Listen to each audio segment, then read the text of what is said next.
یہاں سے فرار ہے اور وہ پاکستان گیا، تو آپ مہربانی کریں ہمیں اس میں ہیلپ آؤٹ کریں۔ پاکستان کی حکومت نے یہاں پہ اس کو گرفتار کر لیا، ٹریس ہو گیا، ٹریس ہونے کے بعد اس کو گرفتار کر لیا، اور گرفتار کرنے کے بعد برطانوی پولیس، اچھا ایک بڑی چیز ہے، کہا جاتا ہے ہمارا کوئی معاہدہ نہیں ہے اور بڑی اس کے اوپر ڈیبیٹ ہوتی ہے کہ جی برطانوی حکومت، لیکن مخصوص کیسز میں نے خود دیکھا ہے، اٹلی کو، برطانیہ کو، بہت سارے آپ کے سامنے ہم کئی سٹوریز رکھ چکے ہیں کہ پاکستان نے جو ہے وہ مجرم دیے ہیں، اور باقاعدہ اس کو بھی اسی طرح برطانوی حکومت کو حوالے کیا گیا اور پھر اس کو وہاں پہ گرفتار کیا گیا، اور گرفتار کرنے کے بعد اس کو دوبارہ جب انویسٹیگیٹ کیا گیا تو اس نے ایک اور کہانی سنائی۔ اس نے کہا، اب پچھلا اس کا بیان موجود تھا کہ جی مجھے ڈراپ آف میں ہوا تھا، اب جب دوسری سٹوری اس نے سنائی تو پولیس نے سے پوچھا کہ ہاں بھئی اس دن کیا ہوا تھا، تو اس نے کہا کہ جی میں اور آندرے جا رہے تھے تو 2 لوگ اور ہماری گاڑی میں سوار ہوئے تھے، تو آندرے کی ان کے ساتھ کوئی بات چیت ہوئی جو کہ بہت زیادہ ہیٹ اپ ہو گئی اور بہت زیادہ مسئلہ، اور پھر ہاتھا پائی تک گاڑی کے اندر ہی معاملہ آیا۔ تو وہ کہتا ہے کہ جب ہاتھا پائی کے اندر گاڑی کے اندر یہ سارا معاملہ ہوا تو پھر جو ہے میں نے گاڑی سے چھلانگ لگا دی اور گاڑی آگے چلی گئی، پھر مجھے نہیں پتا اس کے بعد کیا ہوا۔ تو پولیس نے کہا ٹھیک ہے رکو ہم یہ سارا کچھ کرتے ہیں۔ بہرحال جی اس کے بعد یہ کیس چلا، اور اس کے جو پروزیکیوٹر وغیرہ ہیں ان کے حوالے سے میں بتا دیتا ہوں کہ جی جو ایلن رچرڈسن ہیں، سی پی ایس نارتھ ویسٹ کے جو ہے سینئر کراؤن پروزیکیوٹر ہیں، انہوں نے کہا کہ آندرے مارشل کی موت ہماری سڑکوں پر گینگ تشدد کی جو ہے ایک المناک کہانی ہے، اور انہوں نے کہا کہ جی عبدالاحسن، یہ جو احسن لڑکا ہے، اس نے فرار ہونے والی کار میں جائے وقوع سے فرار ہونے سے پہلے مسٹر مارشل کو اپنی ہی کار میں بار بار گولیاں ماری تھیں، اور بعد میں وہ پاکستان فرار ہو گیا تھا۔ اور انہوں نے کہا کہ جی ہم نے جو ہے اس کی واپسی کے لیے اور آندرے کو انصاف فراہم کرنے کے لیے جو ہے وہ بندوبست کرنے کے لیے گریٹر مانچسٹر پولیس اور سی پی ایس جو کراؤن پروزیکیوشن سروس ہے، انہوں نے ان کے یونٹس نے مل کر یہ کام کیا، اور بالآخر ہم اسے جو ہے لانے میں کامیاب ہو گئے۔ اور وہ کہتے ہیں کہ مارشل کے اہل خانہ نے بڑے لمبے عرصے تک جو ہے طویل انتظار کیا اس انصاف کا، اور جو ہے وہ کہتے ہیں کہ جی مجھے امید ہے کہ اب ان کو جو ہے وہ مل گیا ہوگا کہ جی ہم جو جرم ہوا ہے اس کے ہم جو مجرم ہے اس کو سزا دلوانے میں کامیاب ہوئے ہیں۔ اچھا اب ہوا کیا؟ ہوا یہ کہ جی احسن کی جب تفتیش کی گئی، اس کو گرفتار کیا گیا اور نئے شواہد اکٹھے ہوئے، تو اور اس نے کہانی بھی اپنی بدلی اور یہ سارا کچھ کہا، تو پھر اس کے بعد جو ہے پولیس نے مزید چیزیں چیک کی، سی سی ٹی وی فوٹیج وغیرہ، اور جو وہاں پہ بلڈ ملا تھا وہ، اور یہ ساری چیزیں وہ احسن کی تھیں، اور جس سے یہ پتہ چل گیا کہ جی اس نے ہی آندرے مارشل کو قتل کیا ہے۔ اب یہ کیوں اس نے قتل کیا، اس کی کوئی وجہ جو ہے وہ جو پروزیکیوشن ڈپارٹمنٹ کی ویب سائٹ ہے اس کے اوپر نہیں لکھی ہوئی، جتنی سٹوری ہے وہ میں آپ کے ساتھ بیان کر رہا ہوں۔ بہرحال اسے یہ بتایا گیا کہ اسے 24 اکتوبر سن 2024 کو اب سزا سنائی گئی ہے اور اس کو 28 سال قید کی سزا سنائی گئی ہے۔ اچھا وہاں پہ اس کے ساتھ 2 اور لوگ بھی شامل تھے جن کا میں نے آپ کے ساتھ ذکر کیا۔ ایک کا نام تھا دانیال شاہد، اس کو جو ہے سہولت کاری میں یعنی مجرم کی مدد کرنے کے جرم میں قصوروار جو ہے وہ قرار پایا گیا، اور اس کو جو ہے 4 سال تک جو ہے سزا ہوئی۔ اور دوسرا جو ہے ایک اور ان کے ساتھ لڑکا تھا جس کا نام کیڈیل تھا، اس کو بھی جو ہے 3 سال کے لیے جیل بھیجا گیا تھا۔ بٹ یہ جو مین بندہ تھا عبدالقادر، جس کی ڈیٹ آف برتھ 1996 کی آ رہی ہے یہاں پہ، اس کو جو ہے بتایا یہ جا رہا ہے اس سٹوری کے مطابق کہ اب اس کو بڑی سخت سزا وہاں پہ سنائی جائے گی، اور جو وہاں پہ چیزیں سامنے آئیں اس کے مطابق ان تینوں نے مل کر جو ہے اس آندرے کو مارا تھا، اور اس کے بعد یہ سارا کیس چلا، اور 9 سال کے بعد جو ہے جو برطانوی پولیس ہے وہ کامیاب ہوئی آندرے کو انصاف دلوانے میں اور یہ پاکستانی لڑکے کو گرفتار کر کے وہاں پہنچانے میں۔ اجازت دیں انشاءاللہ، ہمیشہ کہتے ہیں کہ جب بھی آپ کسی ملک جائیں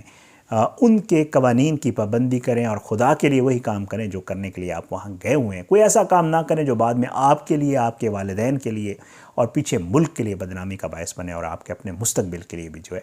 وہ پرابلمٹک بنے، بعد میں آپ کے لیے پرابلم ہو۔ یہ ساری سٹوری تھی جی احسن کی، تو میں نے کہا آپ کے ساتھ شیئر کر دوں۔ انشاءاللہ اسی طرح کے مزید معاملات کے اوپر بھی آپ سے بات ہوتی رہے گی، اپنی دعا میں یاد رکھا کریں۔ اجازت دیں، اللہ پاکستان کا حامی ناصر ہو،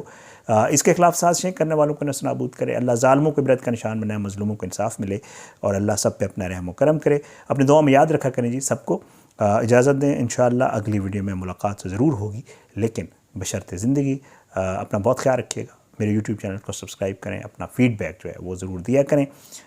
پاکستان زندہ باد، اللہ حافظ۔